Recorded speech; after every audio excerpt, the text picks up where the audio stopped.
Remember when 20 miles per hour felt fast for an e-bike? That used to be the gold standard. Then came Class 3 bikes that topped out at 28 miles per hour. And now, I'm regularly seeing keens on e-bikes that cruise well past 30 miles per hour, not even pedaling. So what happened? How did we go from modest pedal assist bikes to full-blown motorcycle e-bikes? Today, we're diving into the e-bike speed wars, what the law says, what's actually out there, and whether all this speed is helping or hurting the industry. Let's get into it. I'm Jenny, and you're watching Next Gen.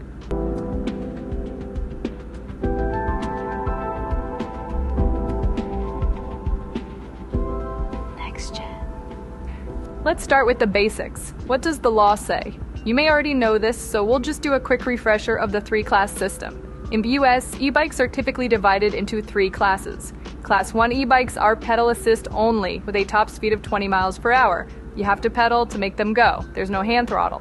Class 2 e-bikes also top out at 20 miles per hour, but they include a throttle, so you can ride without pedaling if you want, kind of like a low-power motorcycle or moped.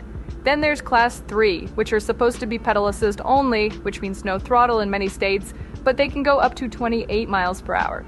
However, many Class 3 e-bikes still have throttles and they just cut out at 20 miles per hour, which sort of fulfills the spirit of the law, though not really the letter of the law. We'll talk more about that in a moment. And keep in mind that while the majority of states in the US have adopted this three-class system, there are some that still have not. Now, these three classes, they're important because they determine where you can legally ride: bike lanes, trails, streets, and whether your bike is even considered a bicycle under the law, at least on public roads and trails, since most states don't regulate how fast your e-bike can go on private property. But the rules still vary wildly. California, for example, has started tightening restrictions on Class 3 bikes, especially around the inclusion of hand throttles. So depending on where you live, your bike might not be as legal as you think, even if it was when you bought it.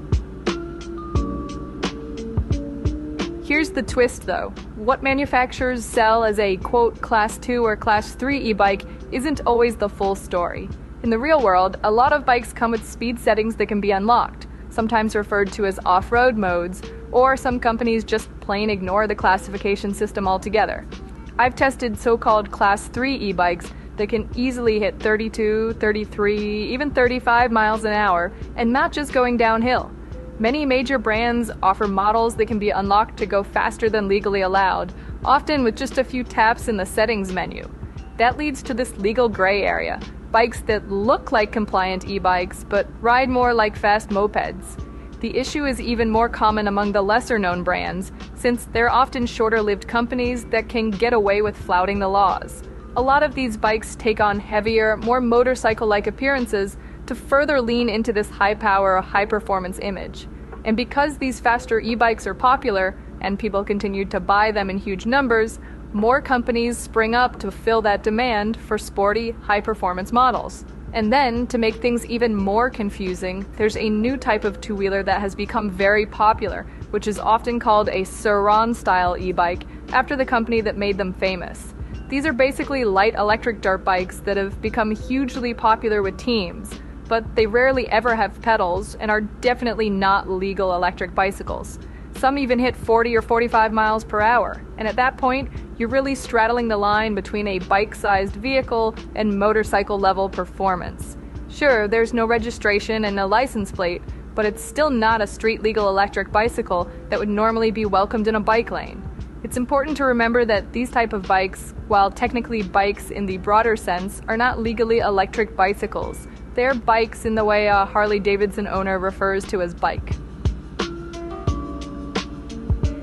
So why are people so into high-speed e-bikes anyway? Well, it's not just a bunch of hooligan youths. There are real reasons, some of them even good reasons, for faster e-bikes. For starters, keeping up with traffic. If your commute takes you on roads with cars going 30 to 40 miles per hour, it's nice to have a bike that doesn't feel like it's lagging behind. There's an argument to be made for faster e-bikes being the safer e-bikes, at least in this scenario, because it means the rider is actually pacing traffic to be on equal footing with cars, instead of getting repeatedly passed by cars when the e-bike can't keep up. Those repeated passes are dangerous, and so keeping up with traffic is ultimately safer for the drivers and the e-bike riders. Also, for people using their e-bike as a car replacement, more speed means shorter travel times, especially on longer routes. When it comes to encouraging people to actually leave their car at home and treat an e-bike like their second car, shorter travel times can be a big advantage. A slower e-bike would remove some of those advantages. And in the US, where we don't have the same great cycling infrastructure as Europe does, which allows Europeans to still make good time even on their lower 15-mile-per-hour speed-limited e-bikes, we Americans require faster e-bikes to hold our own on the same roads that cars use. And lastly, some folks just enjoy the thrill. Let's be honest, it feels awesome to zoom quickly down the road, cruise up hills effortlessly, or twist the throttle and feel that instant torque under you. Speed can be fun, useful, and empowering when it's used in the right context. But here's where things get tricky. Speed also brings problems, and as much as some fast e-bike riders would like to claim otherwise, there are real dangers to riding faster. And at higher speeds, your reaction time shrinks, your stopping distance increases, and your risk of injury in a crash goes way up, especially in crowded environments. Bike lanes are rarely designed for 30+ mile-per-hour travel, especially when you're mixing in with pedestrians, kids, and riders on pedal bikes going 10 miles an hour. Then there's the legal issue. Once your e-bike exceeds certain speed or power limits, it's technically no longer a bicycle, which can have major implications if you get into an accident or face enforcement. Not only do you not want to have that on your conscience, that you ran into somebody, but you could be legally liable, especially if you are on an out-of-class e-bike.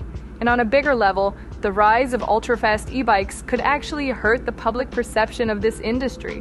One of the biggest benefits of electric bikes is that they are free from burdensome regulation. You don't need a driver's license, or registration, or insurance. They're the true embodiment of freedom. But if people think e-bikes are dangerous or out of control, we could see more bans, stricter laws, and fewer places to ride. So what's my take on this?